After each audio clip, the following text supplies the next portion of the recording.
Hey, what's up? It's Mr. J with SciOnTheFly, the place where learning makes sense. Are you a student who's recently been given the task to come up with a state project, but you don't know what to do, where to go, or how to get started?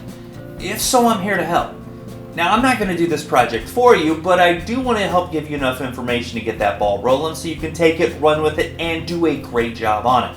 I have a state report graphic organizer that I have for sale on my Teacher Pay Teacher website. If you think that might be something you want or need, I'll put a direct link for it in the comment section down below. Now, this video is specifically tailored for students who are doing their project on the state of Maine.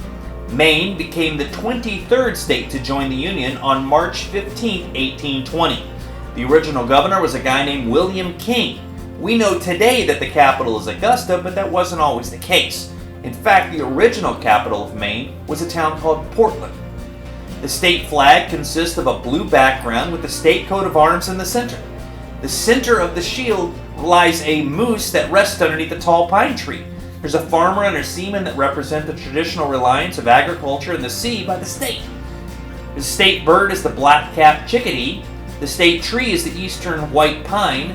The state flower is the white pine cone. And the state nickname is the Pine Tree State. It's a lot of pine. The state motto is Dirigo, which is Latin for I lead. I like that.